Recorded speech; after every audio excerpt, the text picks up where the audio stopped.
Una vez salvo, siempre salvo, contradice abiertamente la enseñanza constante de la Biblia desde el primer capítulo del Génesis hasta el final del Apocalipsis. Las principales voces evangélicas están diciendo: eres salvo por gracia solamente. En realidad poco importa cómo vivas después de ser salvo. Eres salvo. Dicen, tal vez nuestras vidas se acorten por vivir en pecado. Podemos perder algo de nuestra recompensa en el cielo, pero no importa cómo vivamos, seguimos siendo salvos. Crecí en una asamblea que enseñaba eso, que al aceptar a Cristo, ahora tengo garantía por toda la eternidad. Y el problema de esto es que tiendes a relajarte. Una vez salvo, siempre salvo, hace que el camino ancho sea aceptable. Estamos cristianizando el camino ancho.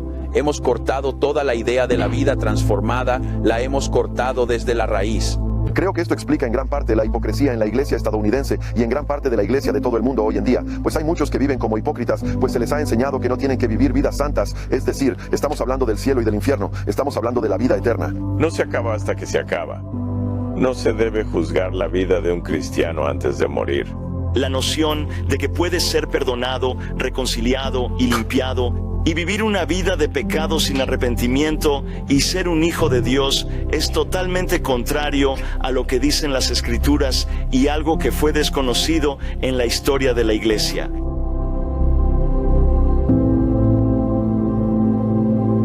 Los creyentes en una vez salvo, siempre salvo, siempre se colocan históricamente en la cima, como si estuvieran defendiendo la fe histórica. Esto es increíblemente deshonesto. Esto se debe a que antes de las novedosas enseñanzas de Agustín, a principios del siglo V, absolutamente nadie en la iglesia primitiva creía en la idea de una vez salvo, siempre salvo. No conozco a ningún académico patrístico o historiador de la iglesia que discuta este hecho. Los padres de la iglesia no creían en salvo, siempre salvo. Ellos creían que existía la posibilidad de apartarse de Cristo. Y por lo tanto, tendrían una posición muy parecida a la de los arminianos modernos sobre la posibilidad de apostasía. No existía una especie de garantía de salvación hermética, independientemente de tu fe o conducta. Y los cristianos eran conocidos por su cambio. Eran una comunidad única. Eran los días en que la gente era asesinada por causa de su fe. No negaban a Cristo, solo tenían que decir una palabra y no serían asesinados. Pero no lo harían.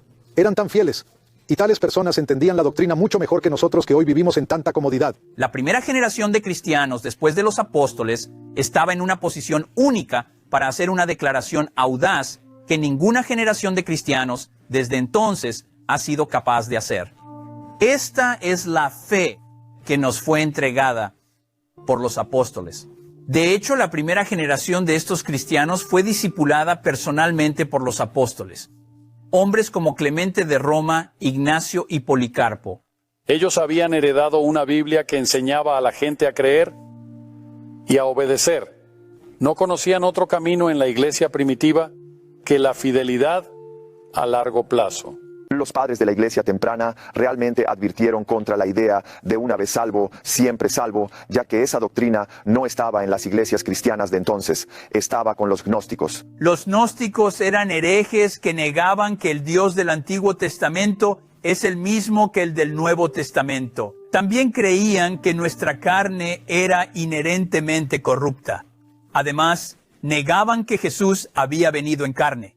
Y Juan los menciona en Primera de Juan 4:3, llamándolos el anticristo. Y en sus refutaciones a los gnósticos mencionaban cómo estos creían que nunca podrías apartarte de la fe, que estabas esencialmente eternamente seguro. Orígenes escribió sobre un grupo de gnósticos. Él dijo lo siguiente: ellos destruyen el libre albedrío al introducir la idea de una naturaleza pecaminosa e incapaz de salvación, mientras sostienen que otros pueden ser salvos de tal forma que no pueden perder la salvación. Ireneo afirma, pero en cuanto a ellos mismos, hablando de los gnósticos, sostienen que se salvarán entera e indudablemente no por medio de la conducta, sino porque son espirituales por naturaleza. Es imposible que la sustancia espiritual con la que se refieren a sí mismos caiga jamás bajo el poder de la corrupción. Por eso los que entre ellos ya son perfectos, sin vergüenza alguna, hacen lo que quieren, aun todas las acciones prohibidas, de las cuales las Escrituras nos aseguran que aquellos que hacen tales cosas no heredarán el reino de Dios. Ellos se ríen de nosotros, que por temor de Dios nos abstenemos de pecar incluso en nuestros pensamientos y palabras, teniéndonos por ignorantes y tontos. Cipriano dijo, aún están en el mundo, todavía en el campo de batalla, luchan diariamente por sus vidas. Así que deben tener cuidado de que lo que han comenzado a hacer, un comienzo tan bendito, se realice en ustedes. Es poca cosa haber recibido algo primero. Más importante es poder conservar lo que se ha alcanzado. La fe misma y el nacimiento salvador no cobran vida por el mero hecho de ser recibidos. Más bien, deben ser conservados. Justino Mártir, sostengo además que aquellos de ustedes que han confesado y conocido a este hombre como Cristo, sin embargo, que han regresado por alguna razón a la dispensación legal y han negado que este hombre es Cristo, y no se han arrepentido antes de la muerte, no serán salvados de ninguna manera. A principios del siglo V, Agustín, obispo de Hipona, sentó las bases de la doctrina moderna de una vez salvo, siempre salvo.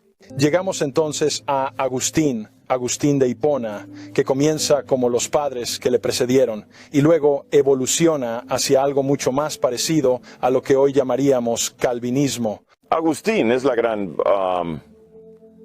figura de transición, sin lugar a duda.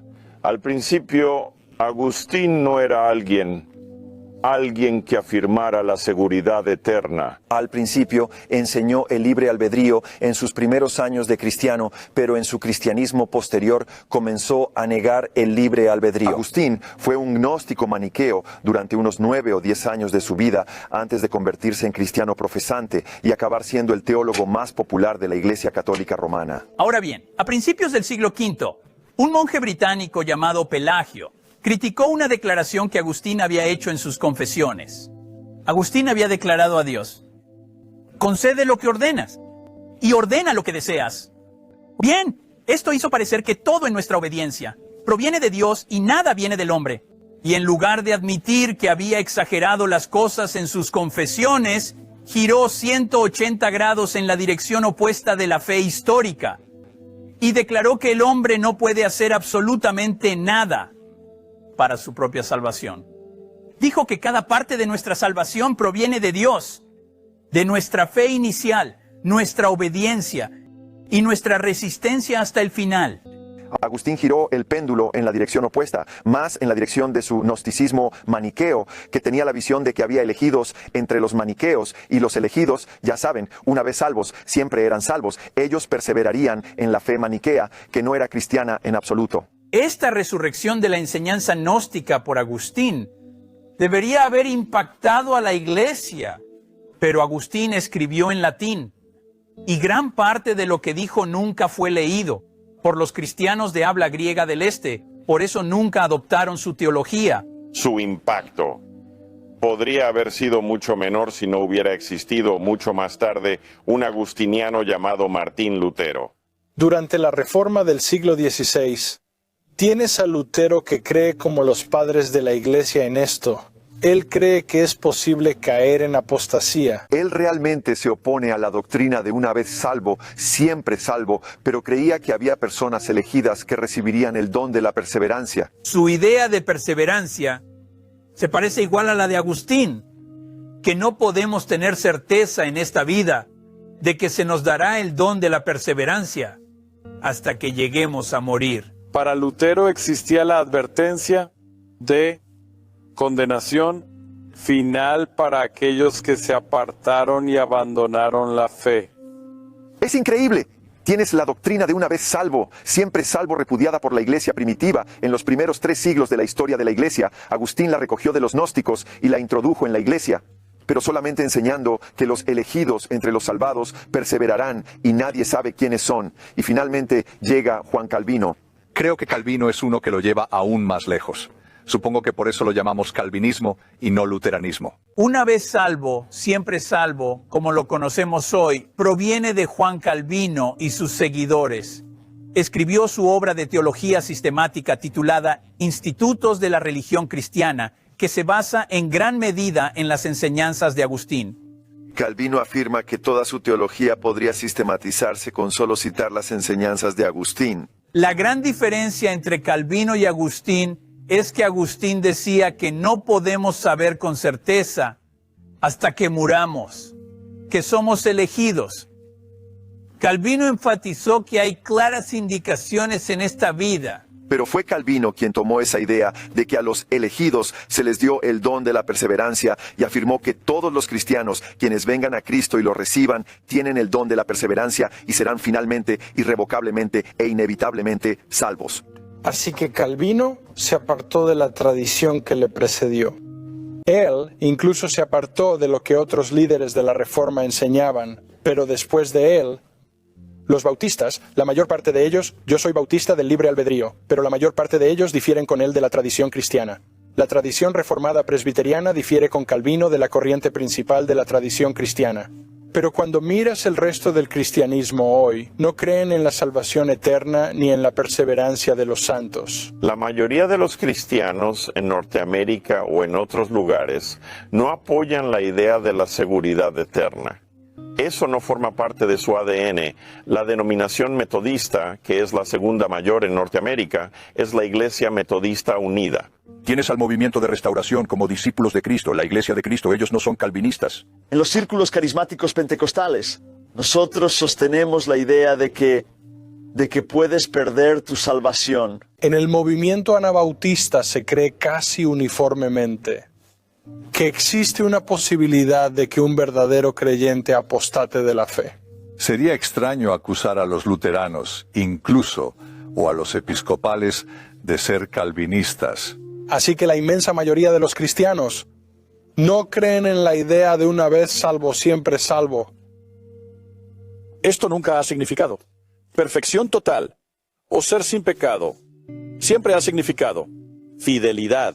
Cada uno de nosotros cada día no está a la altura de la santidad de Dios y cada día vivimos por gracia y por misericordia y por la sangre purificadora de Jesús. Esa es la base. La posibilidad de pecar subsistirá hasta que Cristo regrese y seamos transformados a su imagen.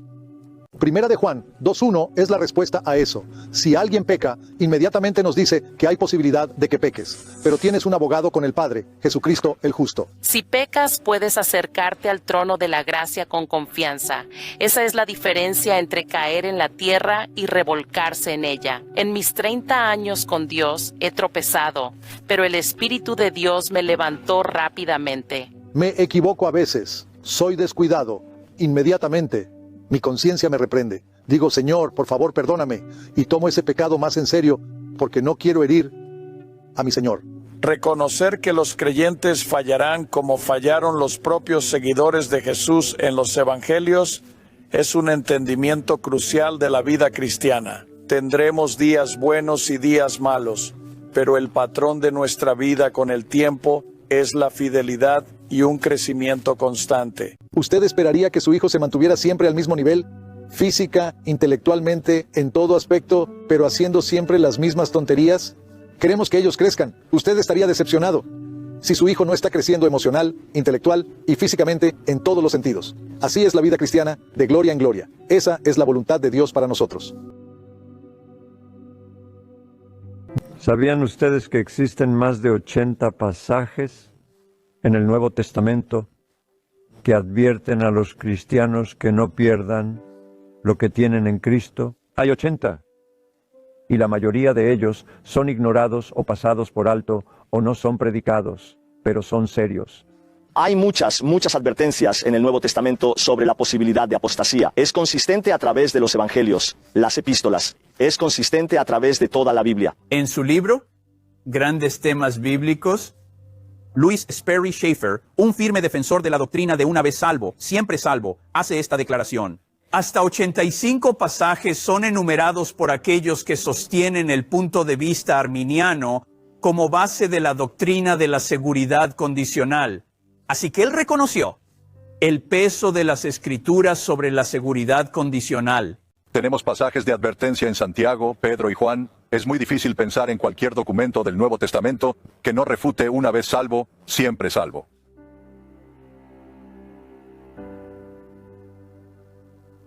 En 1 Corintios 9, 24, 27, creo que hay uno de los pasajes más claros de la Biblia que muestra que puedes perder tu salvación, ya que nadie duda que el apóstol Pablo fue salvo. ¿No saben que en una carrera todos los atletas corren, pero solo uno recibe el premio?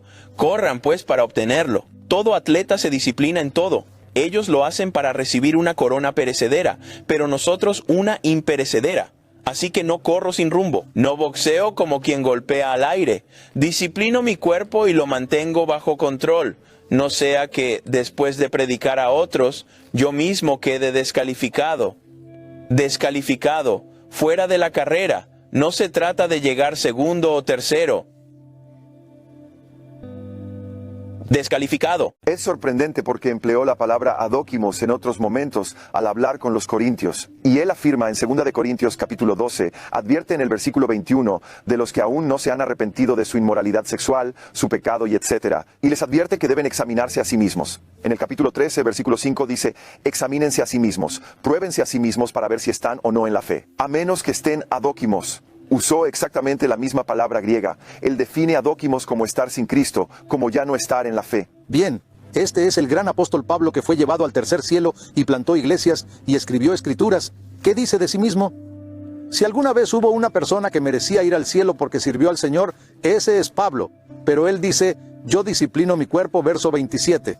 Si Pablo vivía con la sensación de que podría ser remotamente posible que fuera descalificado de esta carrera, ¿cómo podemos decir que no podemos ser descalificados de la carrera sin importar lo que hagamos? Y luego sigue diciendo, les daré algunos ejemplos. Ignoren la división en capítulos. Del capítulo 10. Les dice que recordaran al pueblo que salió de Egipto, bautizado en Moisés en el Mar Rojo y todo eso. Sin embargo, versículo 5, con la mayoría de ellos, Dios no estuvo complacido y perecieron en el desierto. Él conecta esto con lo que acaba de decir, que podría ser descalificado. En el versículo 11 dice, estas cosas son ejemplos y están escritas para nuestra instrucción. Esto es clave. Si alguno presume de mantenerse firme, tenga cuidado, no sea que caiga.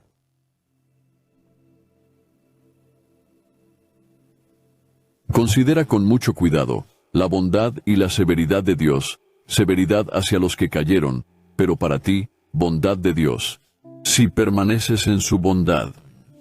De lo contrario, también tú serás cortado. En Romanos capítulo 11, Pablo hace declaraciones muy claras de que puedes perder tu salvación. Pablo está advirtiendo a los creyentes que, así como Israel fue cortado, los gentiles fueron injertados. No deberíamos tener motivos para jactarnos porque también podríamos ser cortados. Pero escúchenme, él dice, ustedes solo van a continuar siendo injertados si continúan confiando, si continúan viviendo en su bondad. Si no lo hacen, serán cortados como ellos. No veo cómo se podría decir más claramente. Considera con mucho cuidado la bondad y la severidad de Dios. Severidad hacia los que cayeron. Está hablando del pueblo judío. Pero para ti, bondad de Dios si permaneces en su bondad. ¿Por qué usa la Biblia la palabra sí? Si es una vez salvo, siempre salvo. Debería decir cuándo. No hay peros que valgan. Es algo garantizado. Él dice, no seas soberbio o presumido, sino teme, porque si Dios no perdonó a las ramas naturales, tampoco te perdonará a ti. Y el problema con la gente de una vez salvos, siempre salvos con este versículo, es que ellos dicen que es imposible caer, y si es imposible caer, entonces no hay razón para temer en absoluto. Algunos te podrían decir, bueno, Pablo solo está advirtiendo a los no judíos de manera colectiva. Está advirtiéndole a los no judíos que deben respetar a los judíos, y así sucesivamente. Lo siento, están tratando de desviar tu atención. Observa lo que dice realmente el texto. No está hablando a los no judíos en general. Él está advirtiendo a los que están firmes en su fe. Usted no le dice a alguien en su trabajo o a un vecino que no conoce a Jesús que ellos están en Cristo por su fe y que necesitan mantener la fe o serán cortados. Eso no tiene ningún sentido. Has sido injertado en este maravilloso olivo, pero si no eres fiel, te cortaremos a ti también. Así que la fidelidad es un requisito. Invito a todos los que escuchan a que vean lo que dice el texto. Dejen de intentar justificarlo con una teología que desean sostener. Sostengan la palabra de Dios y ajusten su teología. En Hebreos hay por lo menos una docena de pasajes que refutan la idea de una vez salvo, siempre salvo. Los capítulos 6 y 10 parecen decir sin rodeos que se puede perder la salvación. Porque en el caso de los que fueron una vez iluminados, que probaron del don celestial, y fueron hechos partícipes del Espíritu Santo, que gustaron la buena palabra de Dios y los poderes del siglo venidero, pero después cayeron, es imposible renovarlos otra vez para arrepentimiento, puesto que de nuevo crucifican para sí mismos al Hijo de Dios y lo exponen a la vergüenza pública. Hebreos 6 es otro, creo yo, un pasaje categóricamente claro que enseña que la gente puede ser salva una vez y de hecho perder la salvación. Hay tres respuestas populares de los defensores de la seguridad eterna a los pasajes de advertencia. La primera es, no se está refiriendo a los verdaderos creyentes. La segunda es que estos textos no están hablando de la pérdida de la salvación, están hablando de la pérdida de recompensas. La tercera es que Dios está usando estas advertencias para hacer que los creyentes perseveren, aunque Él sabe bien que ellos no pueden dejar de perseverar.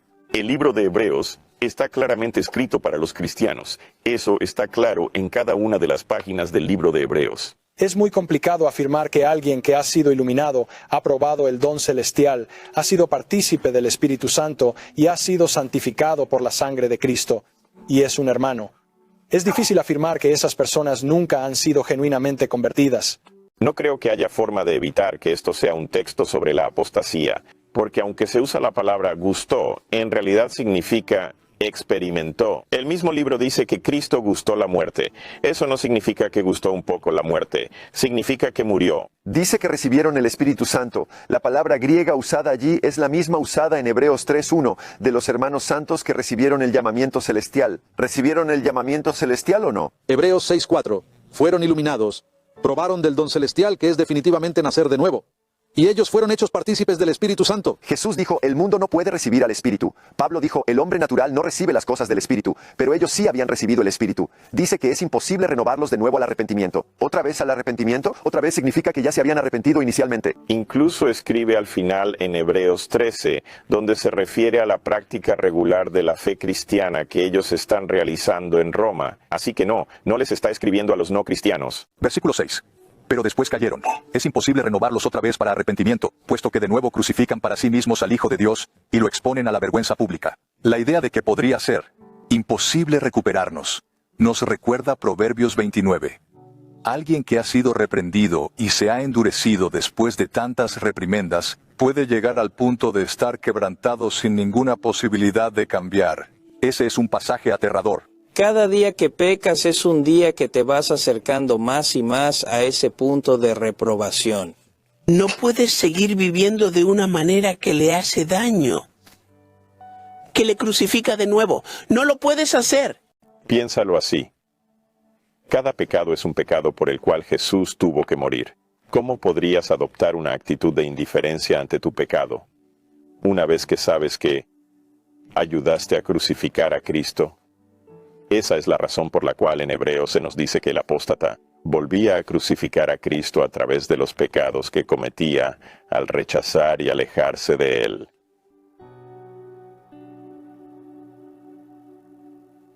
Porque si continuamos pecando deliberadamente después de haber recibido el conocimiento de la verdad, ya no queda sacrificio alguno por los pecados, sino cierta horrenda expectación de juicio, y la furia de un fuego que ha de consumir a los adversarios. Cualquiera que viola la ley de Moisés, muere sin misericordia por el testimonio de 2 o 3 testigos. ¿Cuánto mayor castigo piensan ustedes que merecerá el que ha pisoteado bajo sus pies al Hijo de Dios y ha tenido por inmunda la sangre del pacto por la cual fue santificado y ha ultrajado al Espíritu de gracia? El autor de Hebreos, que está salvado, se incluye en la advertencia. Si seguimos pecando después de conocer la verdad, ya no hay sacrificio por los pecados. Él habla de cómo han pisoteado la sangre de Cristo por la cual fueron santificados. Algunos dicen que, fueron santificados quiere decir que solamente iban a la iglesia. No, el libro de Hebreos, especialmente en el capítulo 10, usa la santificación en el contexto de la salvación. También está en voz pasiva. No es algo que ellos hicieron. Dios los santificó por la sangre de Cristo. Estas personas fueron una vez santificadas por la sangre de Jesús y ahora ellos la han pisoteado. Algunos defensores de la seguridad eterna dicen que Dios solo está usando los pasajes de advertencia como un medio para la perseverancia, un medio para hacer que la gente persevere. Aunque Él ya sabe que los va a hacer perseverar, El problema aquí es que eso no es muy honesto. Si yo soy un profesor y ya he decidido de antemano que todos mis estudiantes van a aprobar el curso, y si les digo que ellos deben estudiar, o de lo contrario sacarán una C en este curso, eso no es honesto. Si ellos ya estaban predeterminados a no ser salvos desde antes de la fundación del universo, entonces no tiene sentido advertirles sobre la apostasía, pues no podrían hacer lo contrario. No, estas son advertencias auténticas para cristianos auténticos, ya que hay un peligro espiritual auténtico. Y dice, cualquiera que viola la ley de Moisés muere sin misericordia por el testimonio de 2 o 3 testigos. ¿Cuánto mayor castigo piensan ustedes que merecerá el que ha pisoteado bajo sus pies al Hijo de Dios y ha tenido por inmunda la sangre del pacto por la cual fue santificado y ha ultrajado al Espíritu de gracia? Esto es un argumento a fortiori. Si el pueblo de Dios del Antiguo Testamento pudo perder su salvación, dado el mayor privilegio que tenemos en el Evangelio, ¿cuánto más severamente trataría Dios con nosotros? Vemos este argumento una y otra vez a lo largo de las advertencias del Nuevo Testamento que no debemos decir, bueno, no estamos bajo la ley, así que cometamos apostasía. Una y otra vez en Hebreos capítulo 2, Hebreos capítulo 10, Hebreos capítulo 12. Es aún peor caer bajo la gracia. Así que este texto descarta la pérdida de recompensas, porque dice que el que se aparta de Cristo solo puede esperar una horrenda expectación de juicio y la furia de un fuego que ha de consumir a los adversarios. No es la pérdida de recompensas. Versículos como este ponen el temor de Dios en mi corazón, incluso siendo cristiano, porque tengo deberes y responsabilidades hacia Dios como cristiano. Llega un momento cuando el corazón se cierra. El corazón se vuelve insensible y la voluntad se torna renuente por un patrón constante de pecado que nos lleva a alejarnos del muelle de Cristo en su salvación. Muchos arminianos piensan que el pecado causa la apostasía directamente. No obstante, los arminianos reformados como yo piensan que el pecado endurece el corazón. No lleva a la apostasía directamente, pero puede endurecer el corazón. Donde endureces tu corazón contra la convicción del Espíritu Santo, entonces esa unión con Cristo que viene solo por la fe puede romperse y puedes cometer apostasía. Y cuando haces eso no hay solución.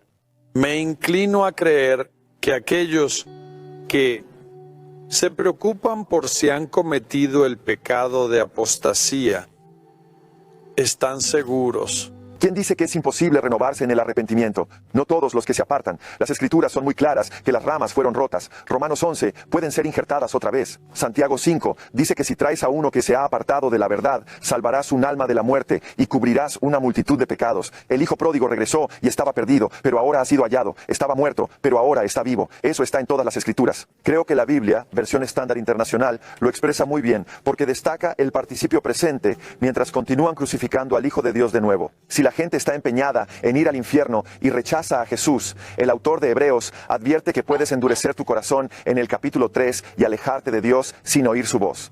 Pero eso no significa que su voz no estaba ahí, está ahí, pero eres tú el que no escucha su voz. Si encontramos en nosotros un corazón adormecido, un corazón frío, un deseo de no obedecer, debemos considerar estos pasajes de advertencia y dirigir nuestros corazones a Dios hasta que volvamos a oír su voz.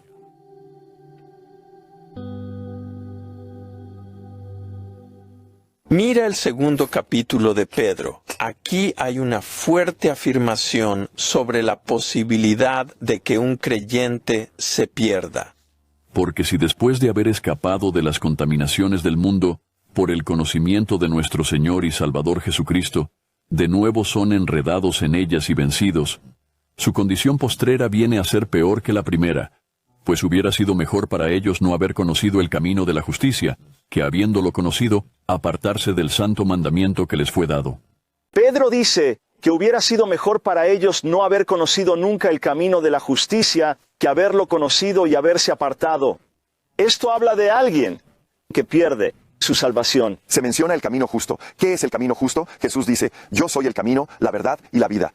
La iglesia primitiva se llamaba El Camino. Trata de personas que abandonaron la fe. Ahora, algunos argumentan que esto solo se refiere a los falsos maestros, no a su audiencia. De quien quiera que se esté hablando, Estas son personas que realmente vinieron al conocimiento de la verdad. Si después de haber escapado de las contaminaciones del mundo por el conocimiento de nuestro Señor y Salvador Jesucristo, y no se está hablando de conocimiento intelectual, se refiere a un conocimiento personal. La palabra griega que usa es epignosis. Eso es conocimiento por experiencia. Muchos calvinistas lo aceptan, y al comentar sobre 2 de Pedro capítulo 1 versículo 3, tiene que ver con el conocimiento de la salvación. Que habiéndolo conocido, apartarse del santo mandamiento que les fue dado. ¿No se refiere esto de alguien que ha conocido verdaderamente la salvación? Les ha sucedido a ellos según el proverbio verdadero. El perro vuelve a su propio vómito y la puerca lavada vuelve a revolcarse en el cieno. Según la interpretación calvinista, si realmente has sido lavado, nunca podrás volver al fango. Nunca podrías volver al lodo. Lo que en sí parece plantear la pregunta, bueno, ¿por qué Pedro nos advierte? Pedro está ilustrando el lamentable estado de un excreyente sobre el cual advierte en el capítulo 1, donde describe a los creyentes como habiendo escapado de la corrupción que hay en el mundo por causa de los malos deseos y olvidando la purificación de sus pecados pasados. La puerca representa a un creyente que ha sido limpiado y olvida que fue lavado y regresa al lodo. Me parece increíble que alguien todavía enseñe, una vez salvo, siempre salvo, a la luz de ese pasaje, que repite lo que se menciona repetidamente en todo el Nuevo Testamento. Este es un pasaje para los cristianos. Se entendió así en la iglesia primitiva.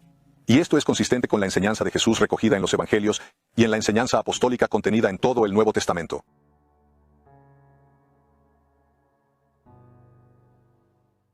Santiago tiene otro pasaje increíblemente claro sobre la pérdida de la salvación, una fuerte advertencia. En el capítulo 5, versículos 19 y 20, él dice, hermanos míos, le está hablando a los hermanos, creyentes genuinos, y dice, hermanos míos, si alguien de entre ustedes se extravía de la verdad, en otras palabras, ellos están en la verdad, y alguien le hace volver, sepa que el que le hace volver salvará su alma de muerte y cubrirá multitud de pecados. Ahora, algunos dirían, bueno, Santiago fue escrito a creyentes judíos, pero también a prosélitos judíos. Pero cuando se refiere a ellos como hermanos, y luego dice esto, si alguien de entre ustedes se extravía de la verdad y alguien le hace volver, se trata de alguien que está en el Señor. Este es alguien que está en la verdad. Está alguien entre ustedes, en griego, es exactamente la misma construcción que tenemos antes. ¿Está alguien entre ustedes enfermo? Se refiere a alguien que es parte del cuerpo. Dirán, bueno, solo se trata de él, no de un alma. Pero ¿sabes qué? Esa palabra psuque se menciona una vez más en Santiago en relación con la verdad y la salvación. Y ahí es donde Santiago dice, reciban ustedes con humildad la palabra implantada, que es poderosa para salvar sus almas, su psique. Así que estamos hablando de salvación espiritual aquí, que se puede perder, como señala Santiago. Así que claramente no hay garantía de que todos los que están en el Señor permanecerán en el Señor. Existe la posibilidad real de que alguien apostate, como lo hemos visto a través de toda la Biblia, y no hay garantía de que la persona regrese. Por eso es una tarea sagrada ayudar a traer de vuelta a un creyente extraviado, y al traerlo de vuelta lo estamos salvando de la muerte y cubriendo una multitud de pecados. Pero el que persevere hasta el fin, ese será salvo. Algunos intentan usar ese texto para decir que Jesús habla de aguantar hasta el final de la tribulación. Si sobrevives, tu cuerpo será salvado. Pero eso no es el contexto. El contexto está en lo que Jesús dice justo antes de esta declaración. Está justo después de la advertencia de Jesús en los versículos 9, 10, 11 y 12 de que muchos se apartarán de la fe y serán seducidos por falsos cristos y falsos profetas. Se levantarán muchos falsos profetas y a muchos engañarán. Y debido al aumento de la iniquidad o del pecado, el amor de muchos de los discípulos de Jesús se enfriará, fríos hacia el Señor y cálidos hacia el mundo. Pero el que persevere hasta el fin, en este contexto se refiere al que persevera en el amor a Jesucristo con fervor hasta el fin. Ese será salvo. ¿Significa que también se salvarán los que no perseveren hasta el fin? Entonces estamos yendo en contra de las palabras de Jesucristo. Un pasaje similar es Mateo 10, 22, donde Jesús dice, y serán odiados de todos por causa de mi nombre, pero el que persevere hasta el fin, ese será salvo.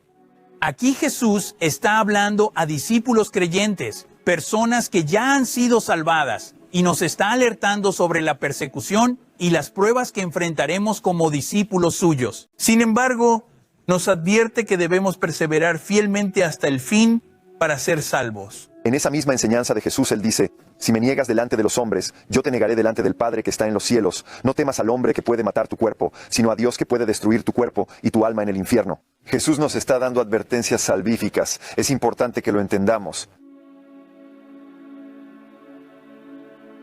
Apocalipsis 3, versículo 5. El vencedor será vestido de vestiduras blancas, y no borraré su nombre del libro de la vida. Ahora, fíjate en esta posibilidad de que tu nombre puede ser borrado del libro. Bueno, ¿no supondría eso que hay una posibilidad de que esto ocurra? ¿Por qué prometer a alguien no borraré tu nombre del libro de la vida si es imposible que tu nombre sea borrado de él? Sí. Ahora son cristianos, pero si hacen esto, esto y esto en términos de creencia y conducta, bueno, sus nombres pueden ser borrados del libro de la vida eterna. Dicen, mi nombre está en el libro de la vida, estará allí para siempre. Bien, ¿está Jesús mintiendo aquí? ¿Está haciendo una amenaza vacía? Si vences, ellos dicen, tu nombre nunca será borrado del libro de la vida. ¿Y si no? Es curioso que algunos intenten eludir esta solemne advertencia e imaginen que el libro de la vida incluye a todos los que han vivido alguna vez. No obstante, sabemos por Apocalipsis capítulo 17, versículo 8, que los nombres de los perdidos nunca fueron escritos en el libro de la vida. Así que la advertencia solo podría aplicarse a los antiguos creyentes apóstatas. Dice en el versículo 6, el que tenga oído para oír, el que esté dispuesto a escuchar la verdad y afrontar los hechos, que oiga.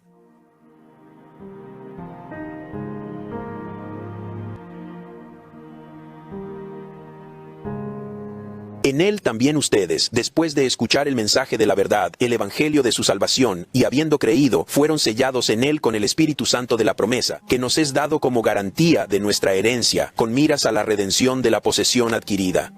Aquellos que creen en la idea de una vez salvo, siempre salvo, a menudo citan las palabras de Pablo en Efesios 1 de que estamos sellados con el Espíritu Santo. En griego, sello es a menudo un estampado, un sello de aprobación, un sello que un rey pone en algo que le pertenece.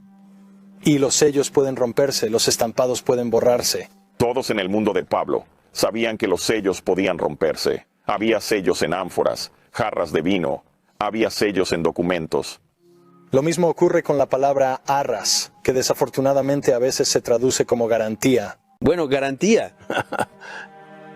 Obviamente, que se te ha garantizado tu salvación por el Espíritu Santo, y eso es todo, vas a ser salvo. Bueno, la traducción es un asunto complicado. Incluso la palabra garantía tiene más de un significado. Pero la palabra arras es como depósito en garantía, significa un pago inicial. Así que hemos sido sellados con el Espíritu Santo, lo que significa que hemos recibido el Espíritu Santo como una herencia, como un depósito de lo que está por venir. Si piensas que lo que Dios ha hecho en tu vida hasta ahora es grandioso, aún no has visto nada.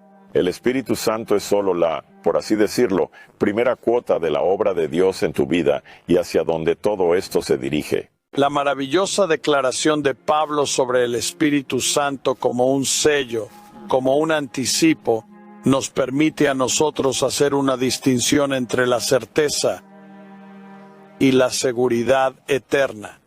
Alrededor de 4 veces, el apóstol Pablo habla del Espíritu Santo como la prueba de que somos salvos. ¿Cuál es la evidencia de que usted es cristiano? La obra del Espíritu Santo en su vida, cambiando sus afectos, cambiando sus deseos, haciéndole capaz de vivir la vida de Cristo de formas que nunca fueron posibles antes de la cruz. Contamos con una poderosa certeza de la obra interna del Espíritu Santo. Nosotros no necesitamos algún tipo de seguridad eterna, solo necesitamos certeza. Así que eso es el sello del Espíritu Santo. Al recibirlo, Romanos 8, 16, el Espíritu confirma que somos hijos de Dios. Romanos 8, Gálatas 4, Dios ha puesto en nosotros el Espíritu del Hijo que dice, Abba, Padre, tenemos este depósito inicial. Ese es el sello de Dios que dice, eres uno de los míos, me perteneces, te he dado mi Espíritu. Eso es todo lo que dice. Él no está diciendo, puedes vivir como te dé la gana ahora que ya estás sellado. Eso nunca sería consistente con las enseñanzas de Pablo. Pablo continúa advirtiendo a la iglesia de Éfeso que practicaban la inmoralidad y pecados perversos. Él da una lista de vicios. Él dice, no dejen que nadie los engañe. Lo dice pues hay muchos engañando a la gente en esto. Nadie los engañe con palabras vanas, ya que por estas cosas no podrían heredar el reino de Cristo. Lo que dice en Efesios 1, 13 y 14 sobre el sello del Espíritu Santo se repite en Efesios 4:30. Pero en Efesios 4:30 también dice que no solo eres sellado por el Espíritu, sino que puedes contristar al Espíritu Santo. Hemos sido sellados para el día de la salvación, pero luego nos advierte que no contristemos al Espíritu Santo. Y Pablo está tomando una referencia allí del capítulo 63 de Isaías, versículo 10, cuando iban a la tierra prometida, pero entristecieron al Espíritu Santo de Dios y se convirtieron en sus enemigos, y Él los destruyó. Hay que tener muy claro que se puede desairar al Espíritu, tal como se menciona en Hebreos 10. Si contristamos al Espíritu Santo, estaríamos contristando los medios de nuestra salvación. Si el Espíritu Santo te perturba esta mañana, agradece a Dios por haberte perturbado. Antes de que caigas en el infierno, el Espíritu se iría. Esto es lo que puedes hacer con el Espíritu, aceptarlo, resistirlo, contristarlo, apagarlo. Otro versículo que se oye a menudo en el bando de una vez salvo, siempre salvo, es Juan capítulo 10, 27 al 28. Dice, mis ovejas oyen mi voz, y yo las conozco y me siguen. Y yo les doy vida eterna, y ellas nunca perecerán, ni nadie las arrebatará de mi mano. Y entonces ellos dirán, tú eres una vez salvo, siempre salvo como cristiano, porque Él te da vida eterna y nunca perecerás. Juan 10, Jesús dice que una oveja oye su voz y que estamos a salvo en la mano del Padre, que es más grande que todos, y nadie puede quitarnos de su mano. Es una noticia increíblemente buena. Juan 10 es un pasaje hermoso. Trata sobre nuestra seguridad en Cristo, que nadie puede arrebatarnos. La palabra griega es arpazo. Nadie puede por la fuerza quitarnos de su mano o de la mano del Padre. Nadie es capaz de arrebatárselas de la mano del Padre. Pero tú puedes salir de su mano si quieres. No nos forzará a quedarnos. Si alguien dice, ya no quiero seguir más a Dios, entonces puede irse y alejarse. Siempre ha sido así. Siempre hemos tenido esa opción y sucedió a lo largo de la Biblia. Y es por eso que hay tantas advertencias en el Nuevo Testamento. Mis ovejas oyen se define como aquellos que siguen a Cristo. Se usa el tiempo presente griego, le siguen y continúan siguiendo a Cristo. Creen en Él. Otra vez el tiempo presente griego, creen y continúan creyendo en Él. En Juan 10 tienes todos estos verbos en presente indicativo. Mis ovejas oyen mi voz y ellas me siguen. La condición en este versículo está cuando dice, mis ovejas oyen mi voz y ellas me siguen. Entonces, si tú ya no continúas siguiendo a Cristo, si tú ya no sigues su voz, entonces ya no tienes las promesas de este versículo. Me siguen y yo les doy vida eterna. ¿Qué pasa si no lo sigues? ¿Seguirá cumpliéndose esa promesa? ¿No me siguen y aún así les sigo dando la vida eterna? El problema es que la gente quiere tomar las promesas de la Biblia, pero sin tomar las condiciones de la misma Biblia. Todo es una frase. No puedes ignorar la primera parte y decir que solo nos da la vida eterna.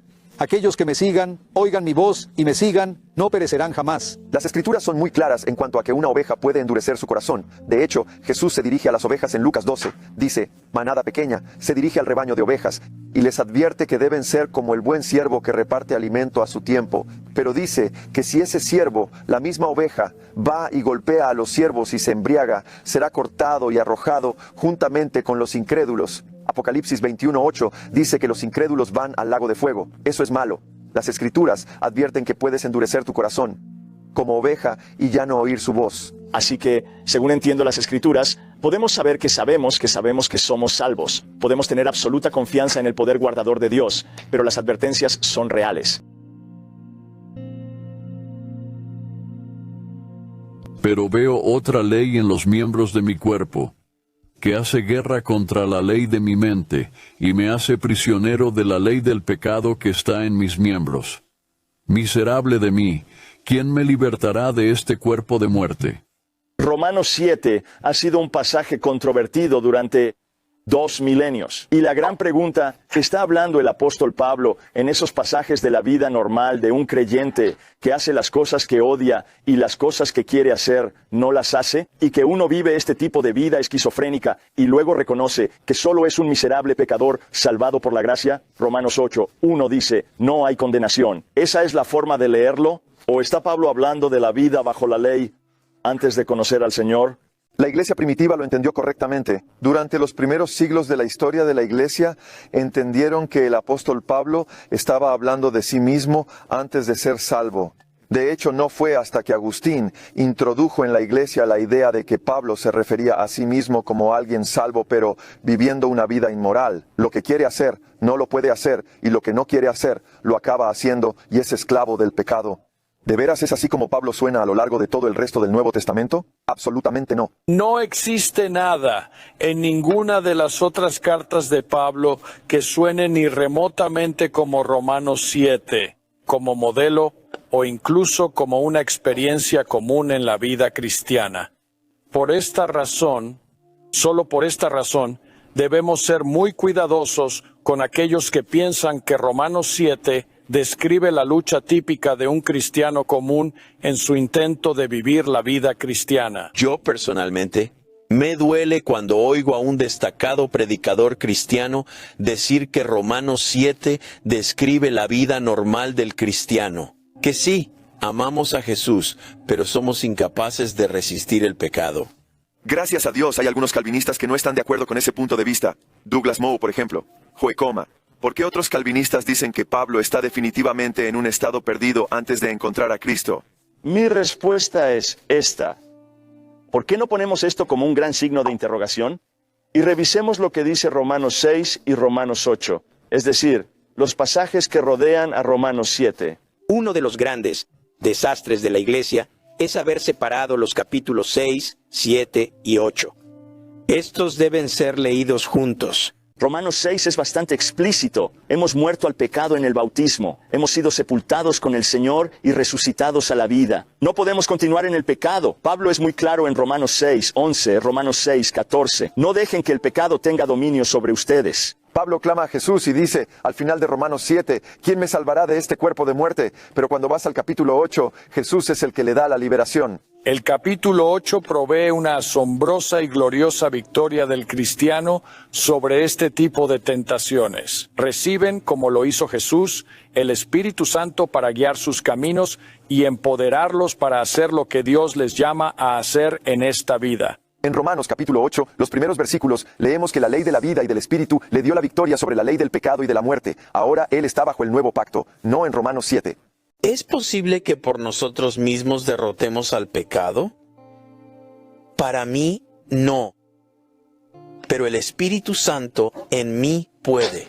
Así que las órdenes que Pablo da en Romanos 6 son válidas. Son posibles, pero solo en el contexto de Romanos 8. El capítulo 7 parece ser un paréntesis donde Pablo habla de la experiencia de tratar de vivir una vida cristiana victoriosa bajo el poder de la ley de Moisés. Así que, independientemente de cómo interpretemos Romanos 7, la realidad es que en el Señor se espera que llevemos vidas nuevas. Y en realidad, nada más es aceptable. Romanos 7, desafortunadamente, se ha tomado como una licencia para muchos, y me duele el corazón, pues hay muchos cristianos citando Romanos 7 mientras llevan vidas pecaminosas. Pero Pablo dice, si viven de esta manera, no heredarán el reino de Dios.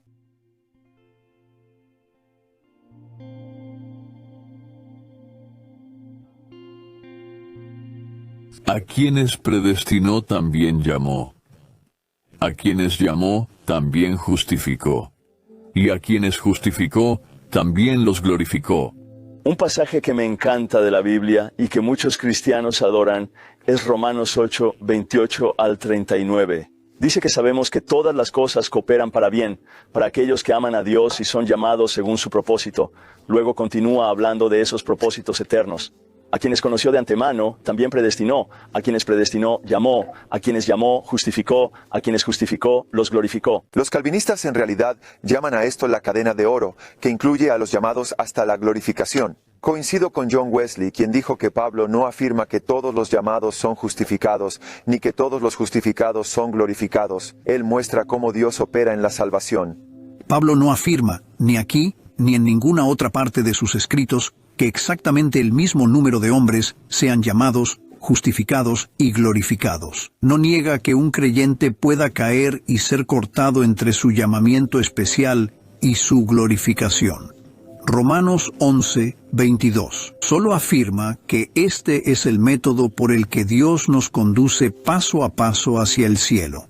Incluso cuando ves los llamados pasos en estos vínculos de esta cadena de oro, ninguno garantiza el siguiente. La Biblia dice que muchos son los llamados, pero pocos los escogidos. Así que ser llamado no significa que seas escogido automáticamente. En 2 de Pedro 1:10 dice que debes hacer firme tu llamado y elección, que es ser escogido. Asegúralo, ratifícalo. El contexto ahí es continuar en la fe. Así que eso no garantiza que serás justificado. Y aquellos que son justificados no pueden decir que seguro serán glorificados. En forma automática, en Hebreos capítulo 10, 38 y 39, las Escrituras dicen que el justo vivirá por la fe, pero si retrocede, ya no avanza en esa cadena, ahora va hacia atrás. Mi alma no se complacerá en él. A medida que avanzamos, cuando vemos esta lista de lo que nos puede separar del amor de Cristo, comienza con la tribulación, ángeles, demonios, principados, la vida, la muerte misma.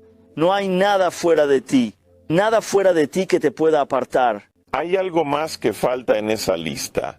Ese serías tú. A lo que Pablo se refiere es a ninguna circunstancia externa o persona externa, ni siquiera un demonio, ni un ángel. Los defensores de una vez salvo, siempre salvo, presentan este versículo como si Pablo siguiera su pregunta con las palabras ¿será el adulterio, o el asesinato, o el robo, o la fornicación, o la codicia, o la mentira? O sea, que no importa cuáles sean nuestros pecados, ellos no nos separarán del amor de Dios. Pero eso no es lo que dijo Pablo. Él siguió su pregunta con estas palabras: ¿será tribulación, o angustia, o persecución, o hambre, o desnudez, o peligro, o espada? Ahora esas situaciones no son pecados, sino que son situaciones que Pablo y otros cristianos fieles estaban sufriendo. Hay varias maneras de leer esto, pero ninguna de ellas apoya la idea de que puedas nacer de nuevo maravillosamente, ser perdonado de tus pecados, ser limpiado, transformado, y luego salir y vivir como tú quieras, haciendo cualquier pecado que desees. Quizás tu vida sea corta y pierdas tesoros en el cielo, pero aún así irás al cielo. No hay nada en el Nuevo Testamento que apoye eso, y Romanos 8 no lo hace. Es una burla muy grave que el mensaje más popular jamás predicado, el Sermón de la Montaña, haya quedado relegado a un segundo plano en muchas iglesias porque se considera legalista. Cuando la gente se enfrenta con el Sermón de la Montaña, miran lo que Jesús está diciendo y dicen, bueno, eso es imposible. Moisés dijo, ya sabes, no debes asesinar, pero Jesús dijo, si odias a alguien en tu corazón, entonces cometes asesinato en tu corazón. Porque si perdonas a los hombres sus ofensas, tu Padre Celestial también te perdonará. Pero si no perdonas a los hombres sus ofensas, tampoco tu Padre perdonará tus ofensas. Ahora bien, si una vez salvo, siempre salvo es verdad, entonces esta afirmación es falsa, porque significaría que seríamos admitidos en el cielo aunque no hayamos perdonado a los demás sus ofensas.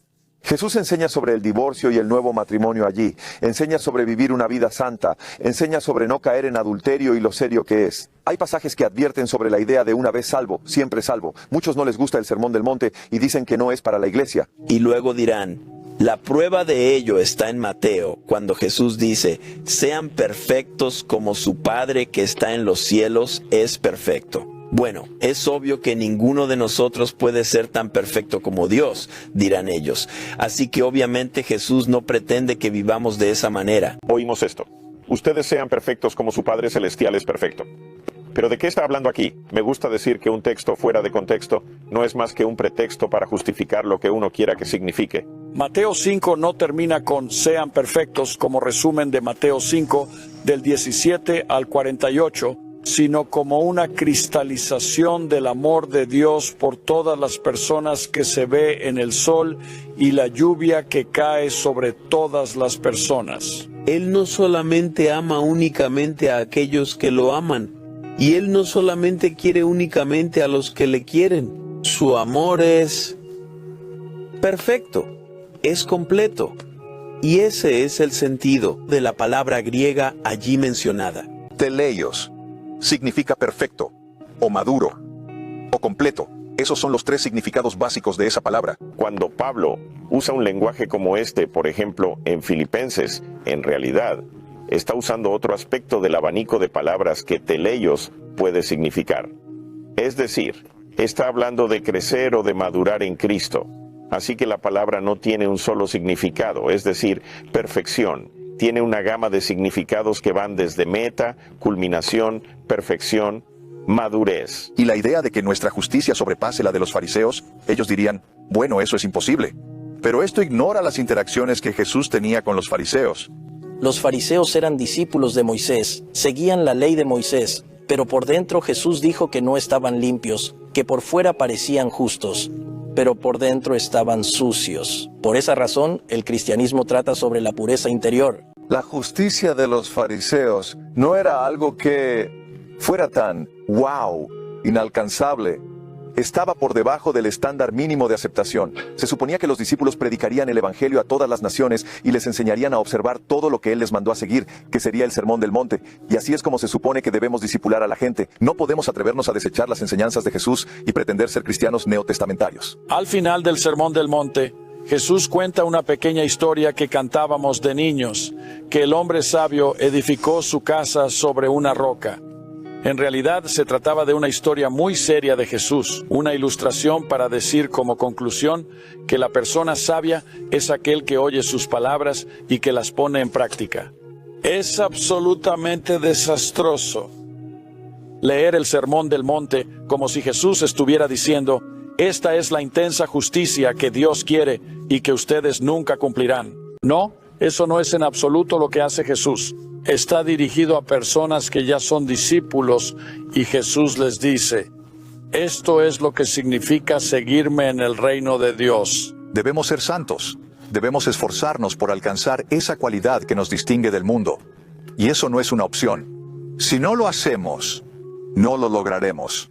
Esto es lo que Jesús está enseñando. Así que el Sermón de la Montaña es el discipulado para aquellos que quieren seguir a Jesús en el reino de Dios.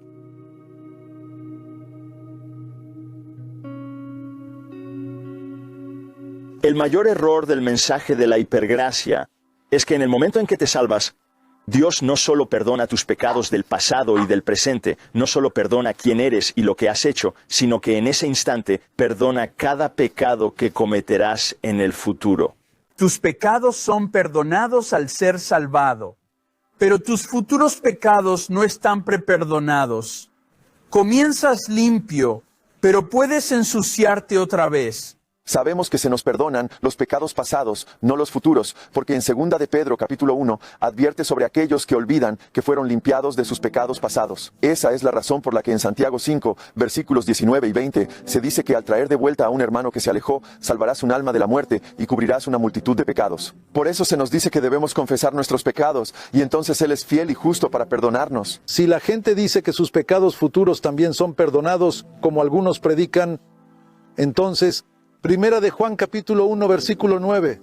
No tiene sentido. Si confesamos, Él es fiel y justo. Y yo digo, Señor, no tengo que confesar nada. Ya están perdonados. Hay muchas escrituras por todo el Nuevo Testamento. Es lo que la iglesia primitiva enseñaba también. Debes continuar confesando tus pecados. Si nosotros morimos y hay un pecado sin confesar, bueno, adivinen qué, somos ramas en la vid. El no alcanzar la gloria del Señor no nos separa de la vid. Es la apostasía la que nos separa de la vid, es decir, la rebelión continua contra Dios. La idea de que tus pecados futuros están perdonados implicaría un perdón independientemente del arrepentimiento. Ahora bien, si pecas en el futuro, hay perdón para esos pecados si te arrepientes. Lo que el pecado en la vida del cristiano puede hacer sin arrepentimiento es obstaculizar el perdón continuo que Cristo ya ha proporcionado. Así es como hay que verlo. Él murió por todos nuestros pecados antes de que cometiéramos alguno. Sin embargo, el perdón se otorga por lo que hemos hecho. Nuestros pecados han sido cubiertos en la cruz por medio de Jesucristo. Nuestra experiencia personal del perdón y de la reconciliación con Dios es una relación continua con Dios que llevamos a cabo mediante la confesión, la aceptación, el arrepentimiento y la restitución.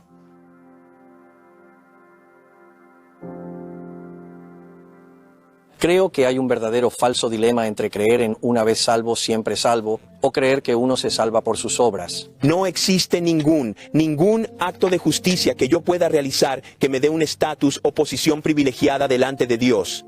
No existe nada que yo pueda hacer que me salve de la condenación de mis pecados. Nosotros somos salvados por medio de la fe. ¿Qué es lo que nos da una posición delante de Dios?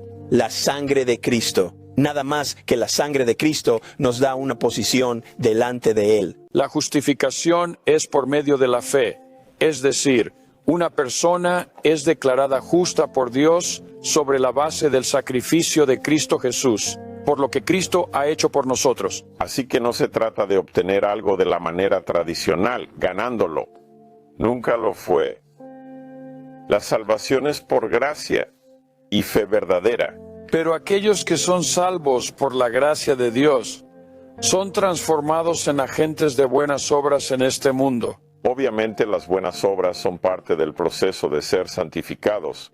De hecho, Efesios dice que nosotros fuimos creados en Cristo Jesús para buenas obras. Jesús en Mateo 5:16 dice, demuestren sus buenas obras, brillen su luz al mundo, para que alaben a su Padre que está en los cielos. Primera de Pedro 2 dice, vivan de tal manera entre los impíos, para que ellos vean su conducta y se sientan atraídos hacia Dios. Si somos justificados por la fe, que es una fe viva que resulta en obras, no son las obras las que nos justifican, las obras son solo la evidencia de una fe viva. Mientras estemos en la fe y la tengamos, contamos con las promesas de la fe como la vida eterna y el perdón de pecados. La salvación se vive en 3 tiempos. Fui salvado, estoy salvado, seré salvado. Y hasta que no pasemos por los 3 tiempos, la situación no está resuelta. La justificación por la fe no implica que haya una puerta cerrada detrás de nosotros. La justificación implica que las personas han sido trasladadas al reino de Dios y deben seguir a Jesús. Si ellas eligen alejarse de Jesús, es porque su fe ha colapsado y han optado por alejarse. No es que midamos nuestra salvación cada día por cuánto obramos, cuántas buenas obras hicimos y cuántas malas obras no hicimos. No. Eso no es la santidad del Evangelio, eso no es la gracia del Evangelio. Se trata de nuestra respuesta a lo que la gracia de Dios ha hecho en nuestras vidas. Aquellos que están en Cristo, llenos del Espíritu, hacen lo que la ley quería que hicieran y aún más. Así que no, las buenas obras no nos salvan. Por otra parte, la salvación que no se materializa ni se refleje en una vida transformada, no tiene sentido.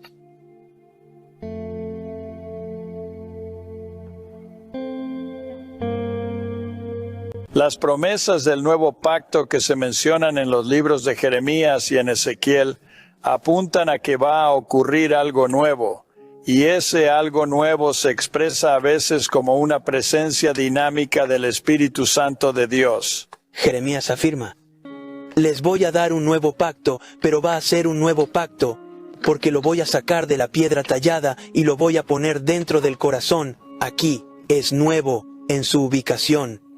Es nuevo porque ahora, de alguna manera, seremos capaces de hacer las cosas que Dios ama. El Antiguo Testamento te decía qué hacer, pero no te daba poder para hacerlo. Él pone su ley en mi mente y la escribe en mi corazón. ¿Qué significa eso? Ponerla en mi mente significa que me da un deseo, pero el deseo por sí solo no basta. También necesito poder, y por eso el Espíritu Santo le da poder a mi ser. Así que en el Antiguo Testamento se hace esa pregunta. ¿Quieres que compartamos tu carácter santo? No podemos. ¿Nos darías el Espíritu Santo? Sí. Pero tu templo está irremediablemente corrompido. Entonces, ¿cómo lo haremos? Purifica el templo con la sangre de mi amado Hijo. Y ahora que tu templo ha sido limpiado, puedo darte mi Espíritu Santo y podrás caminar como yo camino.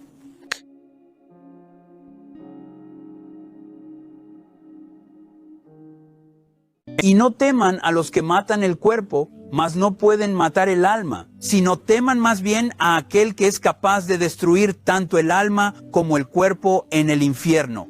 Esas palabras no fueron dirigidas a los incrédulos, sino a sus discípulos. Muchos estudiosos del Nuevo Testamento, ante la pregunta, ¿juega el temor del Señor en el Nuevo Testamento algún papel en nuestra salvación o santificación? Probablemente ellos lo descartarían y dirían, no, por supuesto que no. Sin embargo, están pasando por alto muchas escrituras. Se nos dice que perfeccionemos la santidad, que es la santificación y el temor de Dios. El autor de Hebreos en el capítulo 4, versículo 1 dice, temamos, no sea que dejemos de entrar en el reposo. Me hallo con gente todo el tiempo que me dicen que no temen a Dios. Yo temo mucho por alguien que dice eso.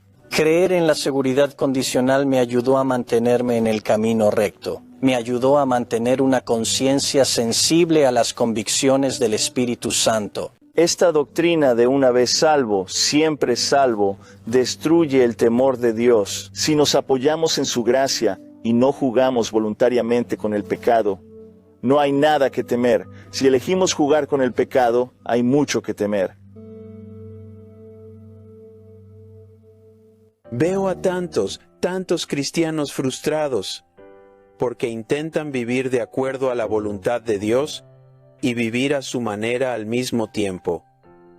Eso no funciona. Se enseña que una vez salvo, puedes rebelarte contra Dios y vivir como quieras y aún así entrar al cielo. Eso es una mentira del infierno. Debo decir la verdad. Y si no tomamos esto en serio, muchos de nosotros vamos a perecer porque queremos creer una mentira y nos amontonaremos estos falsos maestros que te producirán comezón en el oído. Hemos sido llamados a la santidad. No es opcional, porque esta es la voluntad de Dios. Primera de Tesalonicenses 4, su santificación. Hebreos 12:14. Sin santidad nadie verá al Señor. No somos deudores de la carne para vivir según la carne. Si viven según la carne, morirán. Pero si por el Espíritu, el poder del Espíritu Santo, crucifican o hacen morir las obras de la carne, vivirán. Es una advertencia, pero también una promesa de victoria sobre la carne. Lee a los padres de la iglesia primitiva. Estos hombres fueron martirizados por la fe y no se rindieron y anduvieron y vivieron vidas santas. Y está muy claro en las Escrituras que podemos vivir una vida victoriosa. De hecho, se espera que lo hagamos como creyentes. Una vida santa es muy posible. Jesús dijo, o la Biblia dice, que Él nunca permite que seas tentado más allá de lo que eres capaz de soportar. Él siempre proporciona una vía de escape. Toma en serio la advertencia de huir del pecado y no apagar la obra del Espíritu en tu vida. Jesús dijo, si quieren ser mis discípulos, deben tomar su cruz y negarse a sí mismos. En otras palabras, no se pueden dejar arrastrar por la dopamina. Pon los pies en el suelo y di, ¿qué hago? No dejaré que me lleven al infierno. Vivo una vida impía, la cual me niego a arrepentirme, porque me dijeron que no puedo vencer. Tú puedes vencer. La victoria está en el poder del Espíritu Santo, a través de Jesucristo, quien te dará fuerza para llevar una vida santa. Dios realmente nos transforma y las ataduras pueden romperse. Los adictos pueden liberarse de sus adicciones. El nuevo nacimiento es real. Anda en el Espíritu y no satisfacerás los deseos de la carne. Simplemente busca al Padre y anda en el Espíritu y tendrás la victoria. El capítulo 2 de Tito dice que la gracia de Dios, que se ha manifestado a todos, nos enseña a rechazar la impiedad, nos capacita para llevar una vida piadosa. Lo que ocurre es que a medida que eso pasa, a medida que el amor, el gozo, la paz, la paciencia, la amabilidad, la bondad y el autocontrol ocurren en tu vida, entonces, cada vez más no querrás pecar. Siempre estamos cortos de la gloria de Dios, pero una cosa es decir, no soy como Jesús aún, me duele el corazón, ayúdame a ser más amoroso y ser más como Cristo. Y otra cosa es vivir una vida en rebelión contra de Dios, cometiendo adulterio, embriaguez, robo, mentiras y odiando a la gente sin realmente arrepentirse, pero diciendo, hey, lo siento Señor, pero seguiré en ese camino. Eso no es verdadero arrepentimiento. Jesús predicó arrepentimiento. Predicó arrepiéntete, cambia tu mente, cambia tu vida. Si no cambias tu mente, no puedes cambiar tu vida. Dios nos llama a cambiar nuestra mente. Y la palabra arrepentirse significa darse la vuelta. Es como en el ejército en la plaza de armas. Cuando les dices giren, giran 180 grados y miran hacia el otro lado.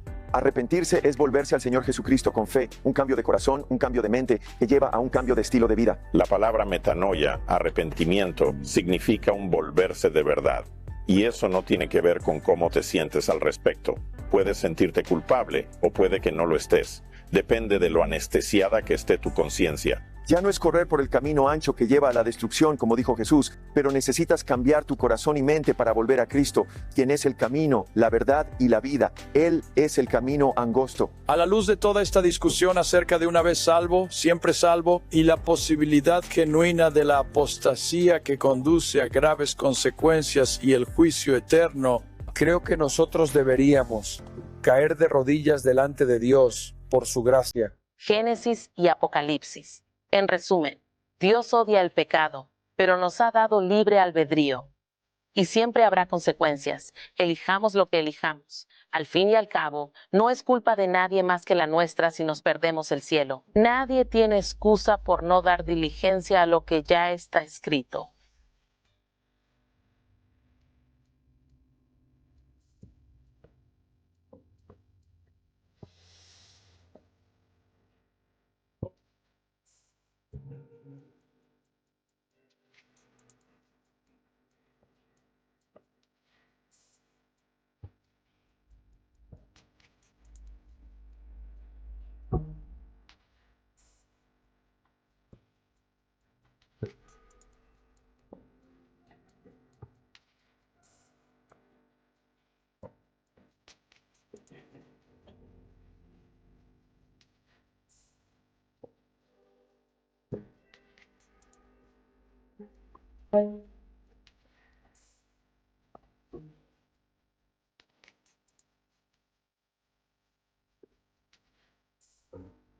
Mm.